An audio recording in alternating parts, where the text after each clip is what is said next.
Salam sejahtera dan selamat pagi kepada semua pelajar.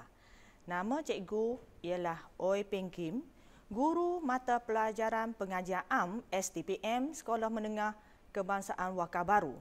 Hari ini, cikgu ingin meneruskan pengajian kita tentang subjek pengajian am semester 3 iaitu berkenaan dengan topik hubungan diplomatik. Objektif pengajaran kita pada hari ini ialah pelajar dapat memahami topik Malaysia dan hubungan diplomatik. Kita tengok terlebih dahulu perincian sukatan berkenaan hubungan diplomatik. Dalam topik ini, pelajar seharusnya dapat mengenal pasti kriteria dan ciri dasar luar, faktor penentu Malaysia mengadakan hubungan luar ataupun dasar luar Malaysia, pendekatan dasar luar Malaysia, kepentingan dasar luar dan juga era dasar luar. Dua bentuk dasar luar yang Malaysia adakan ataupun Malaysia mengadakan hubungan diplomatik. Yang pertama ialah berkaitan dengan hubungan bilateral ataupun hubungan negara dengan negara. Contohnya, pada hari ini, Malaysia mengadakan hubungan dengan negara China. Yang ni kita namakan hubungan bilateral. Dan satu lagi bentuk hubungan ialah hubungan multilateral. Hubungan multilateral ni ialah hubungan dalam bentuk kumpulan atau pertubuhan. Contohnya, Malaysia berkaitan dengan pertubuhan bangsa-bangsa bersatu. Ini dua contoh ataupun dua bentuk dasar luar yang Malaysia adakan. Seterusnya, kita tengok topik hari ini boleh ditanya dalam bentuk soalan objektif dan juga esei. Topik hubungan diplomatik ni kalau kita ikuti dan kita amati soalan-soalannya, dia boleh ditanya dalam soalan objektif dan juga dalam esei. Contoh, kita tengok contoh dulu. Contoh soalan objektif. Yang pertama, faktor yang diambil kira dalam penentuan dasar luar Malaysia ialah, bermakna soalan ni, fokus soalan ialah kepada faktor dan isu dalam soalan ialah penentuan dasar luar Malaysia. Jadi, pelajar harus tahu apakah faktor-faktor yang diambil kira oleh negara kita Malaysia dalam penentuan dasar luar. Kalau kita tengok cadangan jawapan yang diberi, iaitu A, geostrategi, B, pengaruh kuasa-kuasa besar, C, taraf perdagangan antarabangsa dan D, kekuatan ketenteraan sesebuah negara. Kalau kita tengok daripada cadangan-cadangan jawapan yang diberi, bermakna jawapan ialah faktor geostrategi. Dan di dalam faktor yang diambil kira penentuan dasar luar, pelajar harus tahu apakah yang diambil kira. Contohnya ialah faktor negara Malaysia ialah sebuah negara Islam. Maka yang diambil kira ialah tentang agama Islam. Oleh itu, Malaysia mengadakan hubungan diplomatik dengan pertubuhan negara-negara Islam. Di sini contoh jawapan ialah geostrategi, bermakna kedudukan Malaysia di tengah-tengah lautan Pasifik ataupun hubungan di antara barat dan juga timur, maka negara Malaysia akan menjadi daya tarikan kepada kuasa-kuasa luar. Disebabkan kedudukan inilah, maka Malaysia perlunya mengadakan hubungan diplomatik. Kenapa jawapan B kita tak terima? Sebab pengaruh kuasa-kuasa besar. Malaysia tidak mengadakan hubungan diplomatik berdasarkan memihak kepada mana-mana kuasa besar. Jadi jawapan B ialah pengaruh kuasa besar itu menjadi jawapan yang salah. C, taraf perdagangan antarabangsa. Perkataan taraf itu yang menjadikan jawapan C salah. Kita mengambil kira aspek ekonomi, tapi kita tidak melihat kepada taraf perdagangan yang terdapat di negara berkenaan. Tapi kita mengadakan hubungan perdagangan dengan mana-mana negara di serata dunia, kecuali pada negara Israel sahaja. Okey, jawapan D. Kalau kita tengok jawapan D, dia mengatakan kekuatan ketenteraan sesebuah negara. Okey, jawapan ni juga salah kerana perkataan kekuatan.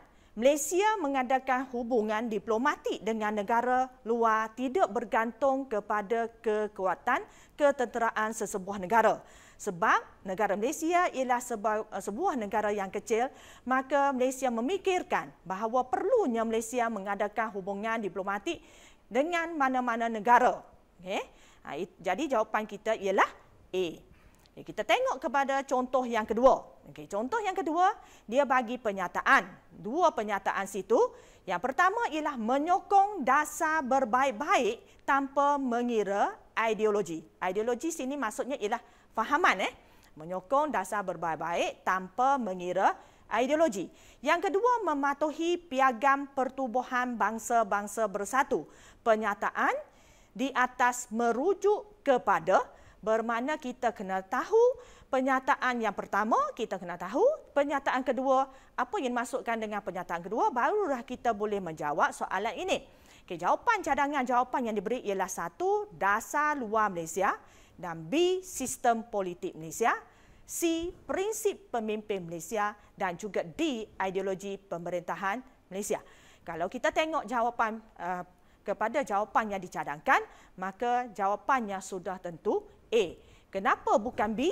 Sebab B ialah tentang sistem politik Malaysia. Sedangkan pernyataan yang diberikan ialah berkaitan, kalau kita tengok pernyataan yang kedua, dia menyentuh tentang piagam pertubuhan bangsa-bangsa bersatu. Maka itu tiada berkaitan dengan sistem politik di negara kita. Yang C, prinsip pemimpin negara Malaysia.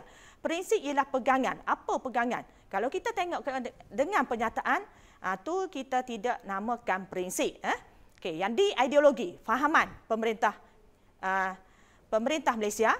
Kalau kita tengok merujuk kepada pernyataan, jawapan dia pernyataan yang kedua, mematuhi piagam bangsa-bangsa bersatu, tu bukannya ialah ideologi. Maka jawapan yang paling tepat untuk soalan ini ialah jawapan A, dasar luar Malaysia. Okay. Contoh yang ketiga, soalan objektif yang boleh tanya ialah prinsip asas pembentukan dasar luar Malaysia. Okay, kalau kita tengok prinsip, apakah prinsip yang dipegang oleh Malaysia dalam mengadakan hubungan dengan luar? Biasanya ialah kita tengok kepada keadilan sejagat, berbaik dengan semua negara. Okay.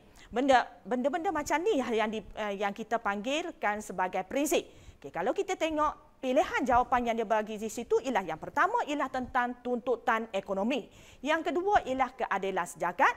Yang ketiga kekuatan ketenteraan. Dan yang keempat ialah keamanan dan keharmonian.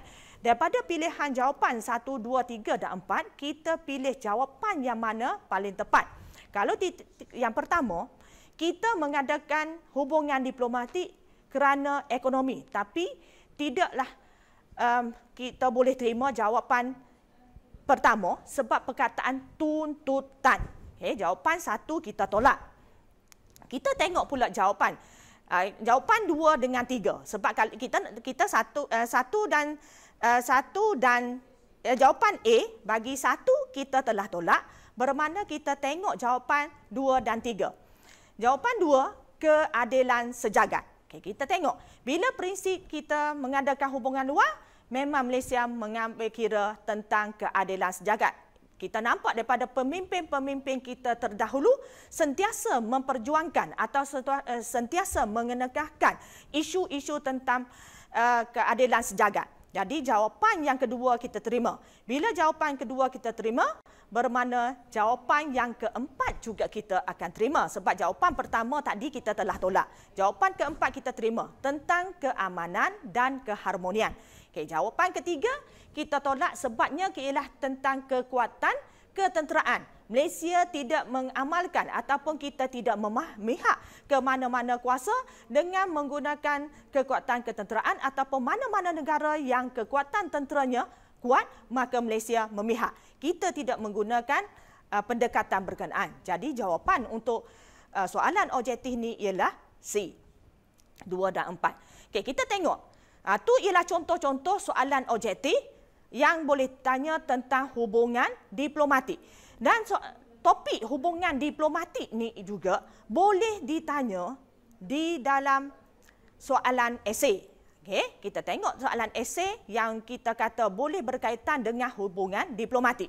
Seterusnya, kita tengok dulu, apa apa kelemahan pelajar bila menulis esei?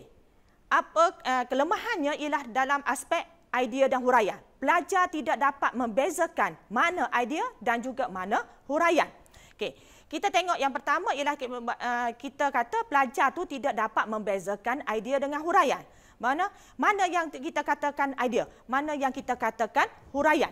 Sering menjadikan huraian sebagai idea. Ni yang selalu pelajar lakukan.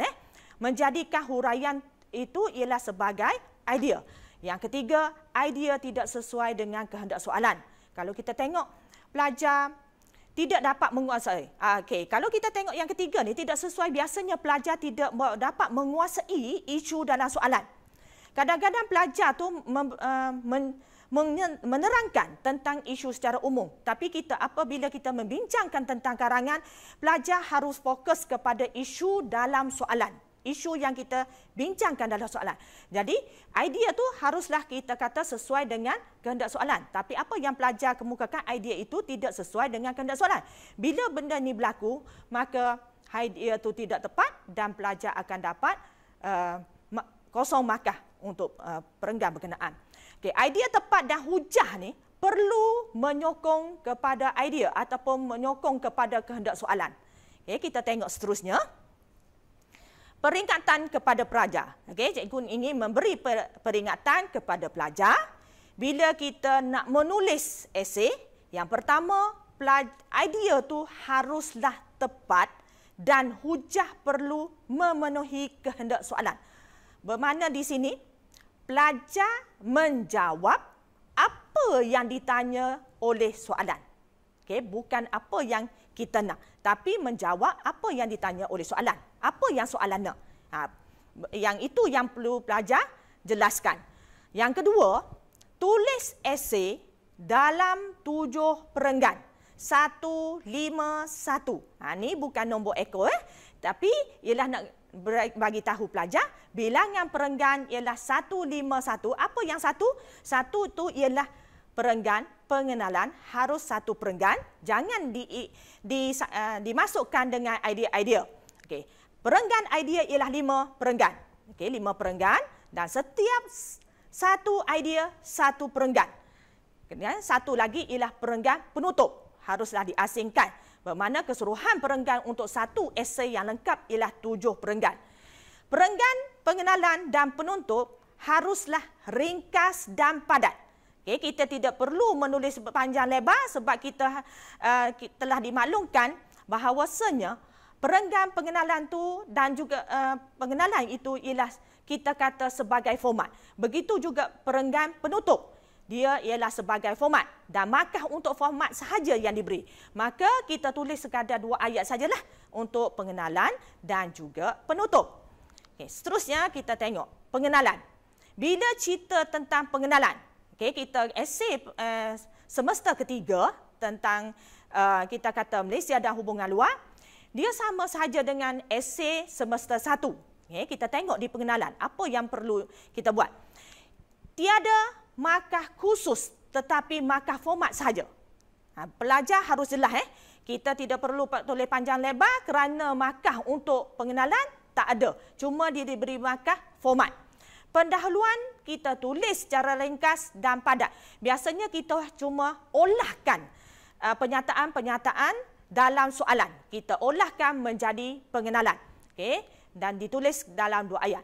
Biasanya isu dan juga fokus soalan dalam soalan dan kita olah-olahkan menjadi pengenalan. Okey, itu sahaja untuk pengenalan. Dan seterusnya kita tengok yang berikut tentang perenggan idea. Dalam perenggan idea, iaitu bermula daripada perenggan yang kedua sehingga perenggan yang ke-6. 5 perenggan ialah idea. 1 idea, 1 perenggan. Okey, idea ialah perlu di ayat yang pertama. Kita tidak perlu masuk huraian, kita cuma masukkan idea di ayat pertama. Idea 2 markah. Bila idea kita bertepatan dengan kehendak soalan ataupun fokus soalan, maka kita akan mendapat 2 markah. Huraian untuk idea berkenaan, huraian penuh ialah 2 markah. Itu ialah kita cara pemarkahan untuk idea kita. Okey, seterusnya kita tengok. Bila nak menulis penutup, okey, penutup kepada karangan ataupun esei kita juga tulis dengan ringkas. Hanya menggunakan 2 ayat dan cikgu ingin menekankan di sini 2 ayat tu kita tidak perlu fikir dengan terlalu berat. Ayat pertama penegasan, ayat kedua ialah cadangan atau harapan kita. Sebab perenggan penutup dia tidak diberi markah khusus tapi dikira sebagai markah format. Okey, seterusnya kita tengok format esei. Format esei, jika karangan seorang calon berkenaan ada pengenalan, ada perenggan idea dan juga ada penutup, maka markah kita kata karangan berkenaan telah cukup format. Maka 1 markah akan diberi.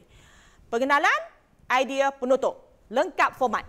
Dan panjang karangan untuk esei ialah di antara 300 sehingga 350 patah perkataan. Ini telah dijelaskan di awal bahagian C lagi. Bilangan patah perkataan yang pelajar harus letakkan ataupun tuliskan. Seterusnya kita tengok pemilihan soalan. Semester 3. Berapa soalan yang dikemukakan? Okey, calon harus tahu soalan yang dikemukakan ialah 3 soalan. 3 soalan. Dan calon haruslah pilih 2 soalan yang betul-betul dapat dikuasai. Pemilihan soalan ni haruslah kita dapat kuasai sebaik mungkin. Biasanya cikgu bagi tahu sehingga 90% kita kuasai tentang isu soalan. Isu soalan dan kita tahu apa kehendak soalan. Barulah kita ambil soalan-soalan berkenaan untuk kita jawab. Okay? 2 soalan untuk semester 3. Okay, seterusnya, apabila kita telah pilih soalan berkenaan, kita tengok apa analisis ataupun aspek yang perlu kita bila kita kata kita soalan tu pilih. Kita nak pilih soalan. Bagaimana kita nak memilih soalan berkenaan daripada 3 soalan? Soalan bagaimana yang harus kita pilih? Pertama, langkah yang perlu kita lakukan ialah baca soalan dengan teliti. Kita baca sepintas lalu kita telah boleh bagi gambaran soalan tu isu berkenaan kita biasa dengar tak? Kita sentiasa ikuti tak berita-berita tentang isu berkenaan. Okey, kalau kita kata soalan itu isunya kita sentiasa ikuti dan kita faham, maka kita boleh pilih soalan berkenaan. Tu yang kita kata pilih soalan yang sesuai dan mudah. Bermakna mudah kita fahami apa fokus soalan. Okey, fokus soalan ni penting. Jika pelajar tidak tahu di mana fokus soalan, itu boleh menyebabkan karangan pelajar juga terpesong. Okey, terpesong. Jadi senarai lepas kita pilih soalan, kita pilih soalan dan mudah dan fahami, maka kita senaraikan idea bersesuaian. Okey, idea tu kalau pelajar ikuti dah pembelajaran cikgu sebelum ni, yang cikgu buat kolomnya kepada 4, iaitu kita tengok kepada aspek sosial budaya, aspek ekonomi, aspek politik dan juga aspek sains dan teknologi. Dan di bawah senarai berkenaan, kita akan pecahkan idea tu sesuai kepada aspek-aspek berkenaan. Jika soalan tu kita kata kehendaknya ialah umum. Okey, kita tengok pula bentuk. Bila kita telah pilih soalan, kita tengok bentuk soalan. Soalan tu sama ada soalan itu terbuka ataupun soalan itu tertutup. Soalan terbuka ialah kata tugas di akhir penyataan soalan. Okay? Soalan terbuka ialah kata tugas di akhir penyataan soalan. Bermakna pelajar tu perlu analisis kepada penyataan yang diberi. Soalan tertutup pula kata tugasnya di hadapan fokus soalan ataupun di hadapan kehendak soalan. Bermakna dalam soalan bentuk ni, dia telah memberi arahan benda berkenaan sahaja yang perlu dijawab. Okey, seterusnya. Okey, kita tengok contoh. Contoh soalan. Penyataan soalannya ialah pemimpin yang bijak akan mengutamakan hubungan diplomatik demi kepentingan negara. Ini ialah penyataan soalan. Kata tugasnya bagaimana? Dia kata ayat seterusnya selepas pada penyataan soalan, ayat seterusnya dia kata jelaskan aktiviti yang boleh dilakukan oleh Malaysia untuk menjalinkan hubungan diplomatik. Ni ialah bentuk soalan tertutup. Kenapa dipanggil tertutup? Sebab dia telah memberi arahan kita nak ialah aktiviti yang boleh dilakukan oleh Malaysia untuk menjalinkan hubungan diplomatik. Jadi fokus soalannya ialah jelas. Dia nak apa? Okey, seterusnya kita tengok contoh yang berikut. Kita tengok contoh yang kedua. Pernyataan soalannya, Malaysia memperoleh pelbagai manfaat hasil hubungan diplomatik dengan negara jiran dan serantau.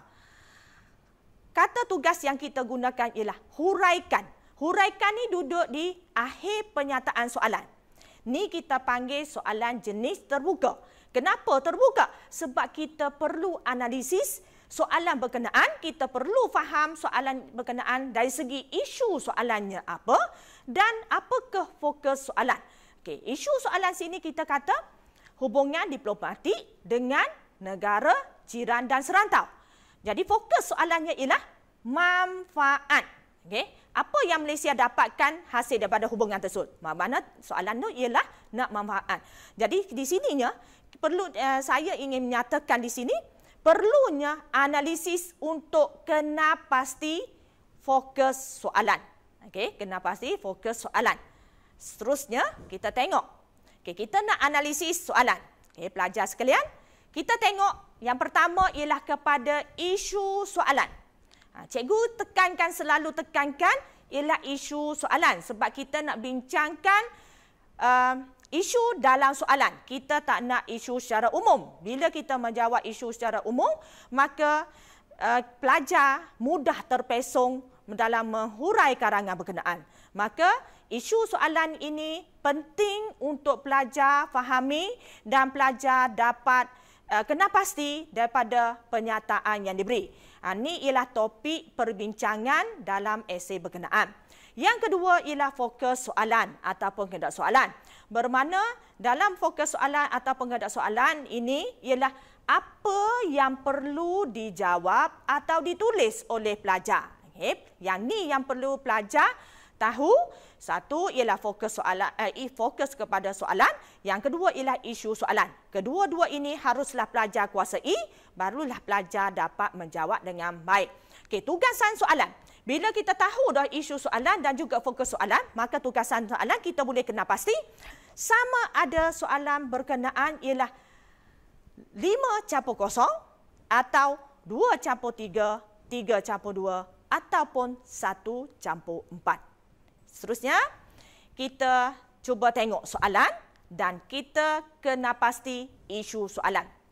Malaysia telah menjalinkan hubungan diplomatik dengan negara luar sejak awal kemerdekaan.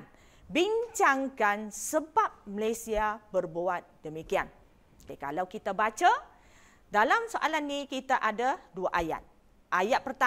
Ayat pertama dan ayat kedua. Ayat kedua, dia suruh kita bincangkan sebab Malaysia berbuat demikian. Apa yang dimaksudkan dengan berbuat demikian? Bermakna yang berbuat demikian ialah duduk di ayat pertama, menjalinkan hubungan diplomatik dengan negara luar. Jadi, isu dalam soalan ni ialah menjalinkan hubungan diplomatik dengan negara luar. Jelas isu soalan. Itu ialah isu soalan. Seterusnya, kita tengok fokus soalan. Apa dia fokus soalan? Perlu faham perkataan yang digunakan ataupun istilah yang digunakan. Contohnya kita katakan, kalau kita baca dalam pernyataan soalan, adanya penting atau kepentingan, apa yang kita faham tentang perkataan berkenaan? Okey, contohnya kita kata kepentingan ini ialah sesuatu yang memberi keuntungan ataupun berfaedah ataupun berharga. Itu kita panggilnya kepentingan. Okey, kalau usaha, apa yang dimaksudkan dengan usaha? Usaha ialah ikhtiar untuk mencapai sesuatu matlamat. Ini usaha. Potensi? Potensi ialah kemampuan keupayaan untuk mencapai sesuatu. Kalau halangan, ini cikgu bagi ialah beberapa contoh tentang perkataan-perkataan yang menjadi fokus soalan. Pelajar yang seterusnya cikgu pelajar cuba cari sendirilah apa dia fokus dalam soalan-soalan. Kita perlu banyak latihan untuk mengenal pasti fokus soalan untuk menguasai. Yang keempat ialah halangan. Apa yang dimasukkan halangan? Gangguan. Gangguan untuk kita melakukan sesuatu. Rintangan ataupun kekangan yang kita hadapi. Ini ialah contoh-contoh kita kata fokus soalan yang kita nampak daripada penyataan soalan. Seterusnya kita tengok contoh soalan. Contoh soalan. Dalam soalan ni hanya ada satu ayat. Ayatnya berbunyi, hubungan yang terjalin antara Malaysia dengan negara lain di peringkat serantau dan antarabangsa adalah penting kepada pembangunan dan kesejahteraan negara ini. Kalau kita tengok kepada pernyataan ini, dia kata penting kepada pembangunan dan kesejahteraan negara ini, bermakna fokusnya ialah secara umum. Bincangkan, suruh kita bincangkan ayat pertama. Bincangkan sini ialah kata tugas, memberi arahan kita membincangkan ayat berkenaan. Jadi daripada pernyataan ini, kita akan tengok di manakah isu soalan. Kalau kita baca situ, isu soalan ialah hubungan yang terjalin antara Malaysia dengan negara lain. Dalam konteks lain, kita panggil juga hubungan diplomatik. Kalau kita baca, dia kata adalah penting kepada pembangunan dan kesejahteraan negara. Perkataan penting di situ menjadi fokus kepada soalan ini. Bermakna soalan ini ialah hendak pelajar bincangkan tentang kepentingan Malaysia mengadakan hubungan diplomatik. Jadi tugasan soalan ialah 5-0. Kita tengok seterusnya. Contoh yang seterusnya. Cuba kita tengok. Bila kita cerita tentang kepentingan hubungan diplomatik, kita nak letak idea apa? Kita nak masuk idea apa? Kalau kita tengok tadi ialah dia kata penting kepada pembangunan dan kesejahteraan negara. Benda tu umum. Maka benda umum, bila kita keluarkan dulu jadual kita, yang kita boleh masukkan idea. Jadual kita letak kolom, 4 kolom. Yang pertama ialah sosial budaya. Kedua, aspek politik. Yang ketiga, aspek ekonomi. Dan yang keempat ialah sains dan teknologi. Di bawah sosial budaya, boleh tak kita kata kepentingan hubungan diplomatik ni memberi kepentingan dari segi sosial budaya? Fikir? Bermakna boleh. Maksudnya lagi mana? Meningkatkan latihan. Meningkatkan latihan ataupun meningkatkan peluang pendidikan. Ini di bawah sosial budaya. Aspek sosial budaya iaitu di bawah bidang pendidikan. Di bawah politik, ada tak kepentingan yang kita kata kita buat hubungan luar yang Malaysia dapat? Kepentingan. Kita tengok bawah politik, kita boleh bagi ialah menjamin keselamatan negara. Di bawah politik. Kemudian di bawah politik juga kita boleh letak ialah meningkatkan imej negara. Bawah ekonomi, aspek ekonomi. Boleh tak hubungan diplomatik ni memberi kepentingan kepada negara kita? Boleh. Iaitu kita boleh letak ialah menjana pendapatan negara. Mendapat bekalan tenaga buruh. Meningkatkan peluang pekerjaan. Dari segi sains teknologi, apa kepentingan hubungan diplomatik kepada negara kita? Ada ya? Iaitu meningkatkan pemindahan teknologi. Ataupun kita kata mempergiatkan penyelidikan dan pembangunan. Cuba kita pelajar perhatikan. Bila sebut kepentingan hubungan diplomatik dan bila skop dia kepada umum, iaitu kita kata kepentingan kepada pembangunan dan juga kesejahteraan negara, benda tu umum, maka kesemua empat-empat aspek berkenaan kita boleh letak idea. Saya rasa mudah untuk pelajar mengeluarkan idea bila kita letak skop ataupun aspek-aspek berkenaan dan di bawah aspek berkenaan kita fikirkan bidang apa yang berkaitan dengan aspek berkenaan. Seterusnya kita cuba tengok contoh soalan kedua. Contoh soalan kedua, bagaimana kita nak memahami soalan. Ayatnya ialah satu ayat sahaja. keupayaan Malaysia untuk mengadakan hubungan diplomatik dengan hampir semua negara di dunia telah memberi impak terhadap perkembangan sosioekonomi negara. Ulaskan. Bermana arahannya duduk di bahagian belakang soalan ataupun belakang penyataan soalan. Kata tugasnya suruh kita mengulaskan penyataan berkenaan. Dalam penyataan berkenaan, kita tengok penyataan berkenaan, apakah isu soalan? Yang pertama.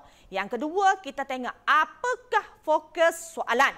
Okey, yang dua ini ialah penting. Barulah kita kata pelajar tidak menyeleweng untuk menjawab soalan. Fokus kita, kalau kita tengok isu kepada soalan sini ialah hubungan diplomatik. Itu ialah guide kita, hubungan diplomatik. Fokus soalannya di mana? Dia kata impak. Okey, impak. Impak terhadap perkembangan sosioekonomi negara. Okey, di sini pelajar tolong perhatikan yang dia kata perkembangan sosioekonomi negara. Jadi tugasan untuk soalan ini ialah 2+3 ataupun 3+2. Mana bendanya? Bendanya ialah satu aspek impak, tapi dia fokuskan kepada perkembangan sosio dan ekonomi. Sosioekonomi. Okey, bila kita nak mengeluarkan idea impak kepada sosioekonomi, kita kolom tetap 4, kita bahagikan sosial budaya, politik, ekonomi, sains, teknologi. Bila kita kata soalan tu ialah dia nak ialah fokus kepada sosioekonomi, secara automatik yang aspek politik kita nak tak nak, aspek sains teknologi kita tak nak. Dan kita tengok di bawah sosial budaya dan juga ekonomi. Dua benda ni saja yang pelajar perlu cari idea-idea di bawah benda ni. Okey, jadi kalau contohnya kita katalah sosial budaya, apa yang idea yang kita pelajar boleh keluarkan daripada sosial budaya? Pertama, contohnya kita kata boleh wujud ialah persefahaman sosial budaya. Ni impak. Yang kedua, boleh juga kita kata impaknya ialah perkembangan bidang pendidikan. Yang ketiga, perkembangan bidang sukan. Okey? Kemudian di bawah ekonomi, bila kita sebut tentang ekonomi, hubungan diplomatik, apa impak bila kita mengadakan hubungan diplomatik dengan negara luar kepada ekonomi? Kemajuan dalam bidang perindustrian, kemajuan dalam dagangan, peningkatan pasaran buruh. Kita boleh senarai dengan senang sebab kita telah letakkan kolom yang sesuai dengan panduan daripada soalan. Okey, ni contoh cara kita nak mengeluarkan idea agar kita tidak terpesong dengan kehendak soalan, dengan isu soalan. Okey, seterusnya kita tengok contoh yang ketiga. Contoh yang ketiga, dia kata Malaysia adalah sebuah negara yang mengamalkan dasar luar negara yang aktif. Penentuan dasar luar Malaysia ini tidak bergantung kepada persekitaran geostrategik semata-mata. Bincangkan. Okay. Cuba kita tengok soalan ni. Dia arahkan kita, arahan kita ialah duduk di belakang penyataan soalan. Bermakna soalan kita jenis terbuka. Mengarahkan kita membaca penyataan berkenaan, maka kita perlu analisis apa isu soalan dan juga apa fokus soalan. Okay, bila kita tengok isu soalan ialah mengamalkan dasar luar negara yang aktif. Bermakna hubungan diplomatik. Fokus soalannya di mana? Kita tengok perkataan ni. Tidak bergantung kepada sekian benda semata-mata.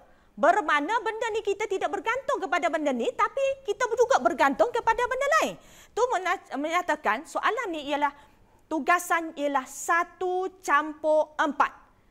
Bermakna dia nak ialah faktor. Yang kita kata satu tu ialah idea wajib dan faktor lain yang menentukan kita mengamalkan dasar luar. Okey, kalau kita tengok sini, satu dalam soalan ni tidak bergantung kepada sekian benda semata-mata. Kita juga boleh bertengok pada perkataan lain. Contohnya kita kata, sekian benda bukanlah satu punca ataupun faktor. Kalau ada frasa begini, kalau ada frasa begini, bermakna dia ialah 1+4. Satu telah diberi dan dia ada faktor lain. Ataupun kita tengok frasa ni. ... bermakna sekian benda bukan sahaja ... namun terdapat faktor lain atau punca lain atau sebab.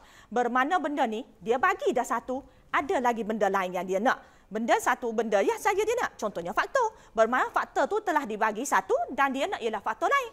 Ini contohnya frasa-frasa yang ataupun perkataan-perkataan yang harus pelajar fahami untuk kita faham soalan tugasan soalan tu berapa yang nak. 5+0, 1+4 ataupun 2+3, 3+2.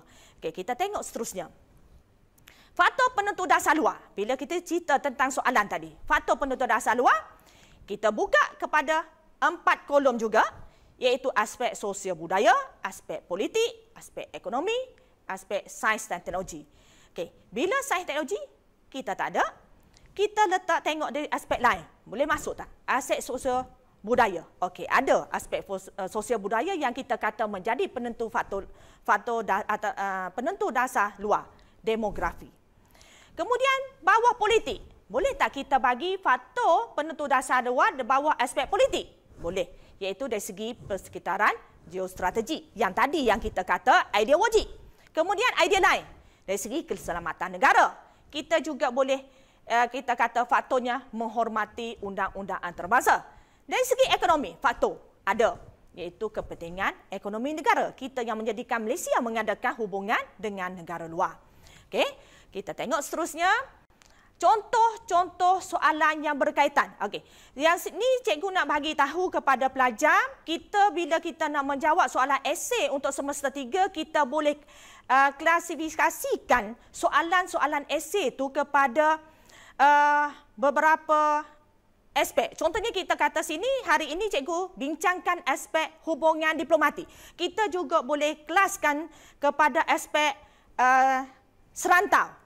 Okey, serantau ASEAN ataupun aspek antarabangsa. Kita letakkan di kelaskan kepada aspek-aspek berkenaan. Ataupun pelajar juga boleh kelaskan soalan-soalan peringkat antarabangsa ni kepada yang ikut aspek sosial, aspek ekonomi, aspek politik, aspek sains teknologi. Boleh juga untuk kita memahami setiap benda tu dengan lebih mendalam. Okey, kita tengok contoh satu. Malaysia telah menjalinkan hubungan diplomatik dengan negara luar semenjak awal kemerdekaan. Bincangkan sebab Malaysia berbuat demikian. Isu kita ialah hubungan diplomatik. Soalan ialah soalan tertutup, iaitu mengarahkan kita membincangkan sebab Malaysia mengadakan hubungan diplomatik. Maka soalan ini ialah tugasannya ialah 5+0, iaitu nak sebab. Soalan yang kedua. Malaysia memperolehi pelbagai manfaat hasil hubungan diplomatik dengan negara jiran dan serantau. Okey, pelajar harus tahu negara jiran dan serantau iaitu konteks ASEAN. Huraikan. Arahan soalan ialah secara terbuka. Maka kita perlu tahu apa penyataan soalan berkenaan dan isu dalam soalan berkenaan. Isunya ialah hubungan diplomatik.